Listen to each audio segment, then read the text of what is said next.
All right, ladies and gentlemen, good evening. For 100 Days, 100 Speakers episode, welcome to Brainciti. Today is a special day. Today is Tuesday with career and organizational development. As usual, we have one special guest today. Reading her biodata by itself will take 2 hours of session. So next time, Shikha, whenever you're planning to come, please tell us in advance so that we start the session 1 hour in advance, so that we have one complete hour to give your introduction. We are very happy to welcome you on this stage, but let me quickly give you what I felt is the highlight from your introduction. So she is an HR recruitment with the experience of 18 years and specialized in streamlining the recruitment functions. Currently, she is working as head talent acquisition in Windwire Technologies, Bangalore. She has Masters in Human Resource Management from AIMACME. She's a coach, a mentor, a soft skill trainer for corporates and individuals. She also teaches personality development and she loves the language French. She is serving as a president of Karnataka HR Council at WICCI. She's also a registered TED Circles host. She believes, and I really agree with whatever she has to say. She says, life is not meant to be lived in one place. And she's traveled a lot and she's a global toddler. That's what she says, globe toddler. Currently, she's in a role of HR leaders. Okay, so the topic for today she's going to talk about is the role of HR leaders in COVID times. Ladies and gentlemen, please use the reaction button or come on camera and let's welcome Ms. Shikha Gupta. Good evening, Shikha. You can unmute yourself and over to you. Good evening, team Brainciti. Good evening, Naina. Thank you for this warm welcome and nice introduction. Feels good, actually. It's an honor to be on this platform with 100 speakers, 100 days. I think you guys are doing an awesome job and you're almost halfway through, right? 48, 49 episodes done. So I'm right here in the middle of your 100 days talking about role of HR leaders during COVID times. Yeah. Are we all set for this journey? Okay. I'm going to talk about my personal experiences, right? What we have in mind, and a lot of my colleagues, a lot of HR leaders in the industry. What have we seen in the last 1.5 years, right? Since December 2019, right? Since Wuhan, and it all began there and COVID struck, and it's like a pandemic which disrupted business, lives, socio-economic environment, everything, right? Nobody was prepared for it. We were all at our offices. We were used to that office setup. You know, employees are assets who were right in front of us. And then all of a sudden, it was declared that each one of us should start working from home because the pandemic is spreading very rapidly and killing a lot of people, right? So many people worldwide, 47 lakh plus people have died. I was looking at the statistics last evening. But this last 1.5 years has been a year of, I think, transformation, not only for HR, but for everybody, right? At different fronts, professional front, personal front, and so on and so forth. But here, let me focus on HR. Let's start with what's the first activity or what's the first touch point that an HR does or an HR person plays. And an organization is about recruiting talent, right? Hiring people. So what it was, I mean, we were all used to the office setup. We would call candidates, schedule interviews, and everything would happen in person. There was this human connect, conference rooms were booked and stuff like that. Now, this whole transition from in-person office hiring, recruiting, moving on to virtual hiring, virtual recruiting, and virtual onboarding. Yes, it has been a journey. It has been a challenge, right? Because, I mean, hiring somebody basis a few video calls is very different when you hire the person in person, right? With a face-to-face interview has a very different impact from what it is talking to somebody online. Imagine if it was not COVID, maybe I would have flown down to UAE and done this session for Brainciti in person, and it's a different high, right? So the way the sourcing patterns did not change, right? We continued to use job portals, job sites, social networks, but then the way we started interviewing, scheduling online video calls and stuff like that, and then move an HR discussion, do it again online through video calls, roll out an offer, and then candidate engagement, managing this person after the offer is rolled out for the next 30, 60, 90 days became an ordeal. And what has happened in today's market?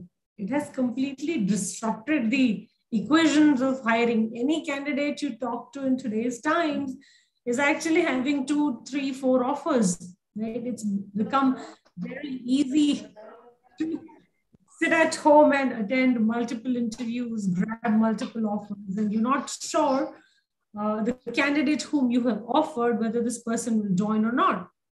So a lot goes in terms of engaging the person, keeping him upbeat with what's happening in your current organization. And finally, after those, 30, 40, 50, 60 days, the person eventually joins. And a lot of times the person doesn't join, right? So with COVID, I think the biggest challenge has been talent attraction. Yeah. Earlier, there was a hiring freeze. A lot of HR folks like me stopped hiring because we did not know what will be the business continuity. We did not know what will be the project continuity. A lot of people were rendered jobless.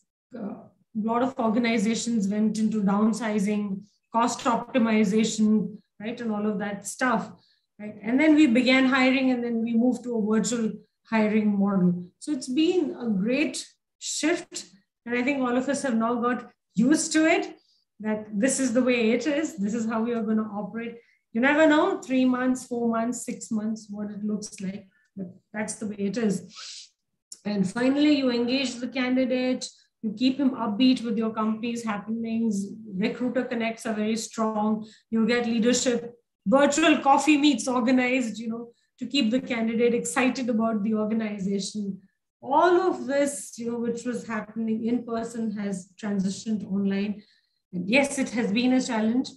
The industry, and I will talk about IT services. That's my background with NIIT, Wipro, Oracle, on mobile, and now Wire Technologies, right? The offer decline ratio, right? We used to be maybe at a 10% or a 20% offer decline or a no-show ratio that has gone up to 50%, right? 50% of the people don't join. Yes, Naina, you want to ask? I had a question here. I have 2 questions rather now that after listening to the last sentences.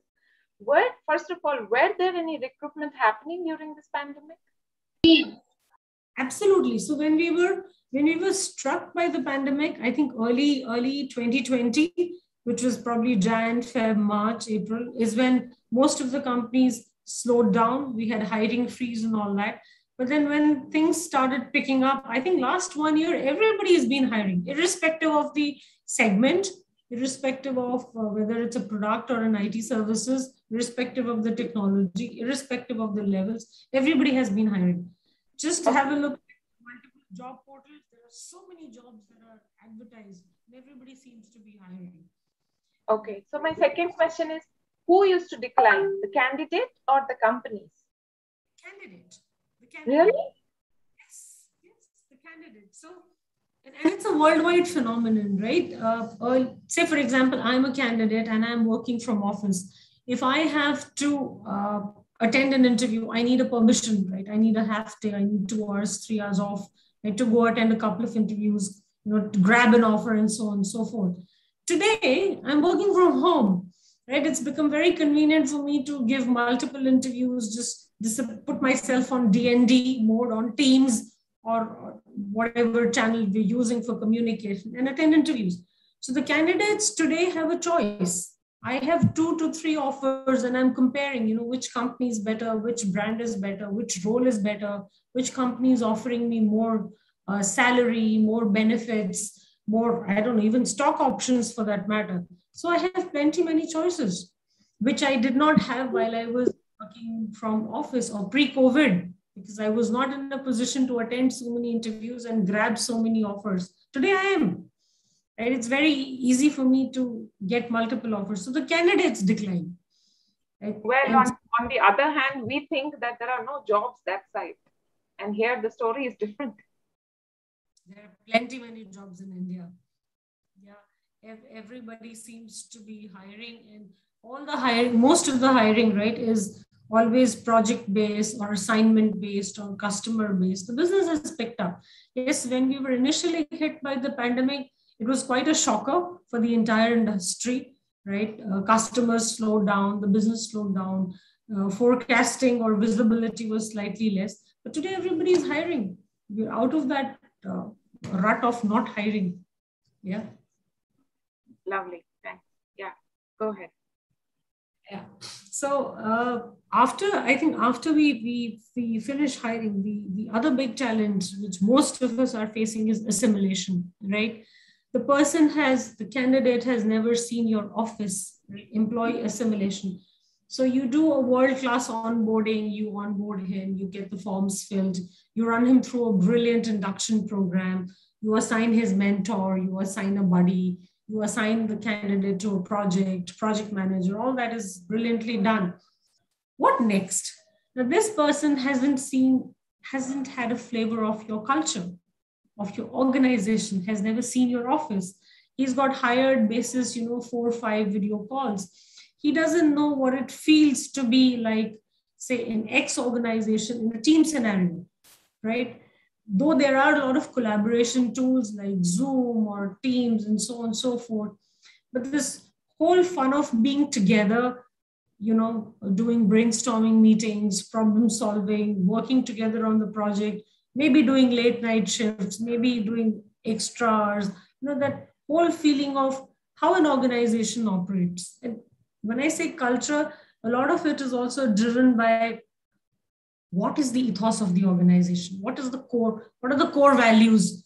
Imagine, I have joined a new organization, basis some 4 or 5 video calls. Do I feel one? What is my sense of belongingness to this new place? I was better off in my previous organization. I knew a lot of people, right? Maybe. So where is the culture touch point? What is my sense of belongingness to the new organization? How am I feeling? Have I understood all the systems, processes, tools? Is my manager supportive enough? Is my buddy, looking after me or taking care of me for the next 90 days? All those are very key challenges that HR folks are going through, and even managers to a certain extent. Right? How does he feel one with the team? Because he's an outsider, he's a recent joiner. The others have a certain equation, have a certain equilibrium, have a certain, teamwork dynamics in place. How does the new person gel in? How does he feel one with the organization?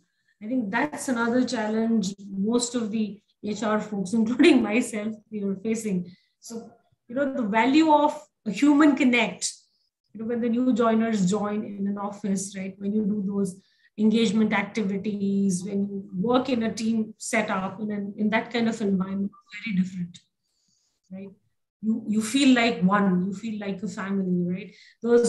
And that will bring me to my next point of employee engagement, right? All these fun activities, cafeteria activities, on the ground activities, everything has become, Zoom games. Okay, photography contest, okay, cooking contest, okay, this contest, quiz, puzzles, riddles, that whole fun of being together in the office, fighting for it, winning it, losing it, that breaks a lot of ice, that breaks silos, that, in an informal setup, you see the best side of a person, right? Because it's all about winning and losing. There's no project manager, no team lead here. Everybody's one, right? So those employee engagement activities that we folks used to do during the office time brought in that harmony, brought in that unity, brought in that oneness, that belongingness. Yay, this is what the organization is all about. This is what HR folks do. It was easier to even have those those conversations, those tea time chit chats. It's easy to connect with the HR person and somebody's not feeling great about himself, his work, his project, or there is a grievance, right? It's easy to stand in one corner and voice it out, or easy to talk to your manager. So all those elements are missing. It's become a very mechanical or a machine life. Yeah. Today, even you and I are talking through a laptop, right? Than a human connect. So assimilation, the culture piece, the belongingness that a new joiner should feel to the organization is a big challenge today. And all of us are trying to cope up to the best of what we can. Third is, yes, employee engagement, right? That bonding, that feeling of unity and harmony is missing, right? You can do, I mean, even if we try and do an event with 500 employees on Zoom, these are just 500 thumbnails, right? Then 500 bodies participating in something, right? Like I said, winning for it, losing, fighting for it. It brings that culture element, right? It brings that oneness. So that has drastically changed. Everything is just online. And then you keep announcing contests, and then you announce winners, and somebody gets a digital certificate. You're not in a position to even do prize distribution. And that's the whole thing with even rewards and recognitions or quarterly meetings, right? Yeah. Instead of these large auditorium meets or cafeteria meets, the quarterly meetings are all happening over Zoom calls, and it's okay. Naina wins the lunches and the dinners. Exactly. There's a new concept, right, Naina, which is called virtual happy hour. So, the team manager says, okay, let's jam up at 5 o'clock and have a virtual coffee together. And then, yeah, some people participate, some do not. But when you are in an office setup, you do take out those 10 minutes to walk up to the cafeteria, grab a cup of coffee, have a chit chat, come back. Those are very re-energizing, refreshing conversations, which infuse that new motivation or new energy to perform better or to do better. These have become virtual lunches, like you rightly said, virtual coffee breaks, but then quarterly team dinners or quarterly lunches have become Zoom meetings. A lot of companies, even in our setup, order online, right? Fix a time, all of us with our lunch boxes or Swiggy, Zomato, or whatever you want to do. Everybody jams up at 1 o'clock and says, okay, let's have lunch together. But that feeling of sharing with each other, you cannot do that because you are in a virtual setup. So yeah, a lot has changed. I think the entire way in which we are functioning. So from employee engagement, now attrition is a very big challenge. Employees leaving. And if you look at the industry data, most of the people who have left or who are leaving or who are resigning who have resigned in the last 6, 8 months or 10 months or 1 year are the people who we have recently hired. Because that feeling of that culture or oneness or bonding is missing. A lot of new joiners don't find the new organization as their new home, right? Or as their new body, or as their new whatever parking place where they want to be for the next 3, 4, 5 years. Attrition has become a big challenge.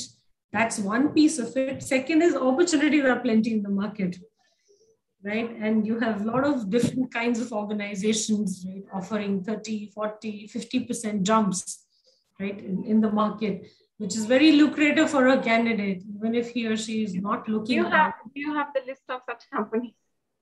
I do. I can share it with you in confidence. Of course. Opportunities are plenty, and the market outside is very interesting, right? I could be, just hypothetically, I could be 10% unhappy with my job and not 90%. Even that 10% unhappiness, the market is pulling me. There are better opportunities. You go to Naukri.com, Monster.com, LinkedIn, everywhere you have jobs advertised. Right, and a lot of these jobs also carry what budget the company is in a position to pay and stuff like that. So anybody is getting drifted apart. One, the oneness feeling is not bonding him, letting him stay. Second, the market outside is pulling him to greener pastures, for the lack of a better word. So attrition has become a big problem, right? I think the only way all of us are trying to solve this is saying that, one, HR connects, and second, people manager connects with their respective teams have to be much higher.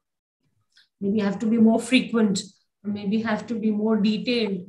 But then again, it all boils down to the paucity of time, right? How much time does the project allow, to mingle, to do these connects and all that, because delivery or customer deadlines are always strict, right? No customer says, okay, for the lack of a better word, aram se kaam karo, do it at your ease whenever. So customer deadlines are strict, project deliverables are important. But the only way to, I think, arrest attrition is one, to give multiple opportunities within the same organization if somebody is looking for, and that's what we do, role change, project change, and then deeper HR and people manager connects. But that is again another challenge that we are dealing with. Like I just mentioned, no, those conference room conversations or those coffee conversations are missing. It's very easy to get hold of an HR person. Shikha, I want to talk to you for 2 minutes. Something is bothering me, and so on and so forth. It gets done. But now that we're not at work, you can't help the employee that way. That informal connect, that whole thing is gone. So that's another challenge we are facing. So I think it's been quite a challenging year, but then every HR person has learned his way how to maneuver, how to handle things, right from L&D, for example, right? Learning and development. I still remember those days where we used to do power-packed classroom, sessions, right? You are doing a seminar, you're calling external trainers, you're calling some industry leaders to visit your office and do these power-packed sessions in a classroom. And then you're trying to measure, or a training room, right? And you're trying to measure the effectiveness of these programs. Today, what happens? The swim programs are happening online and everybody's off video. You don't know whether they're there or not. You don't know what they're assimilating, what they're understanding. So that classroom participation, that Q&A, that group learning, right? Where you do cluster seating, you do little assignments, you learn from each other's experiences, exponential learning. All those components are missing today. It's become a one-way Zoom webinar or whatever you want to call it. And we don't know how the participants are assimilating, how much they're assimilating. Of course, at the end of the training program, there are assessments to measure all of that. But I think the most effective way to still do learning and development exercises in a classroom setup, where there is interaction between the trainer and the participants, and group learning, collective learning gives different kind of results. So all that also has moved online. So I think we have figured out ways of managing everything online, right from recruiting to onboarding, assimilation, employee engagement, managing attrition, L&D, all the components. And the key is, right, to continue building the right organization with the right leadership and with the right culture. So that is what each one of us is still thriving to do, right? And we'll continue to do that, right? And I think I have never experienced HR the way I have been doing it all these years. Last 1.5 years or a little more than that have truly been a learning journey for all of us. Now, come what may in future, we are prepared for everything because we know how to do things online, plus we know how to do things in person. And so, yeah, these are a couple of things that I thought I should talk about. Happy to take questions, happy to talk about more aspects if you would like me to. I can yeah, sure. Of course, we will be having some question and answer. We will open the thing for the audience. You can please raise your hands and ask some questions with this regard. But I have this query that even before thinking of it, we had an induction online. For example, they used to give us a web link We used to go to that web link, we do the induction and we come back. And maybe once in a week or mostly once in fortnightly, we used to have a team gathering or meeting. We used to discuss our sales reports or something like that.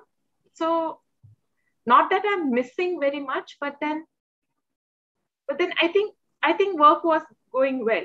But do you still think that we are missing on that human touch? I'm not sure how many of us we still want to meet physically our bosses and stuff like that. As far as the work is submitted and the client is happy, I think things are okay.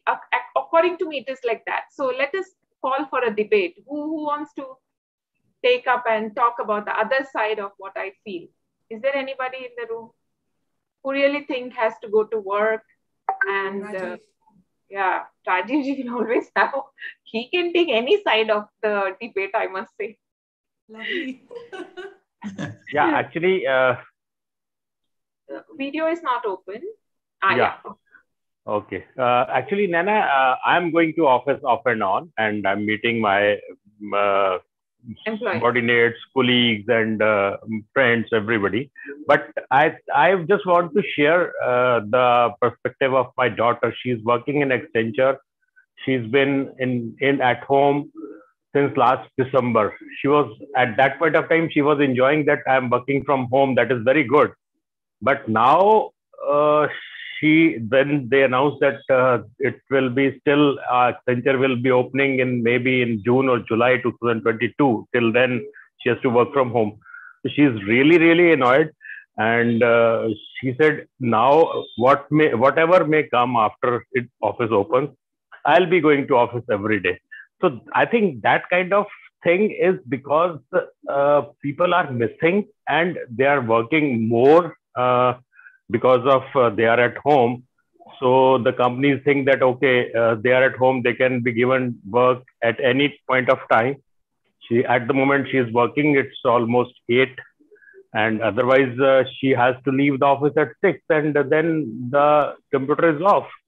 So that way, I think the IT people who are basically very good doing work from home are feeling lots and lots of other side of the table, that they want to go back to the office. They want to enjoy tea and coffee together with their buddies and all those things. I think, but it's a real change we have witnessed in last 1.5 years, and I think nobody has thought of such kind of change. And it's both the sides, pros and cons are there. Working from home is sometimes you feel better, but sometimes you need to go, because me being in construction field. So sometimes you need to go to office and to the site and see what is happening physically. So many things are there. So that is my thought, that young people will always want to go to office and work with their colleagues and buddies. What I was saying is, say for example, in real life, I used to hire for Pan India, right? So I have hired 30 people and I want to do a monthly induction program, and all 30 belong to different locations. So this whole feeling of, organizing an induction program, having all 30 in a single room, they interact with each other, they get to know each other, right? They all come from different companies, different technologies, maybe different backgrounds. That group learning, that introduction, yeah, and then you move on after that one-day induction program, you move on to your respective projects and you're assigned your managers and mentors and so on and so forth. After that, whatever is project specific, you do it on laptop, right? Self-based learning modules, you learn. This whole feeling of joining a new company, meeting the others, right? Interacting with them, making buddies, and then saying, okay, yeah, we've joined a great organization together. I think all those elements are really missing. I mean, even today induction happens, but yeah, they will just give you some stuff to read on your own and then submit a form at the end that, yes, you have read and understood this slide or this PPT. Yeah, thank you, Shikha. This is with regards to suppose going to work and completing your project. let me just twist it a little bit now that you're saying you're in IT. How about learnings, as in upgrading yourself, and how about taking some extra classes? For example, you also said you're teaching French language. So are you doing it physically? Will you be happy doing it physically, or online is working best for you? Do you want to share something on that? I would love to do it physically because French is a very difficult language. Second, it has a very peculiar accent to it, right? So unless the participants are on video, right? And when you speak French, your tongue literally rolls, right? So getting the right pronunciation with French language is very, and I learned it at school. So I can speak like a person in France because I studied it from that age, right? So a classroom setup is the best where you can tell people how to roll the tongue, get the pronunciation right. On Zoom, it's difficult. Any learning face to face. See, even if you're trying to say technology guys, you want them to upskill or you want them to cross skill. They can go through some self-based learning modules or they can go through some training session.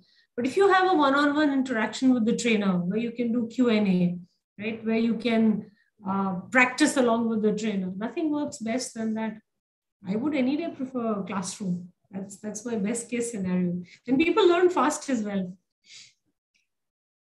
Okay.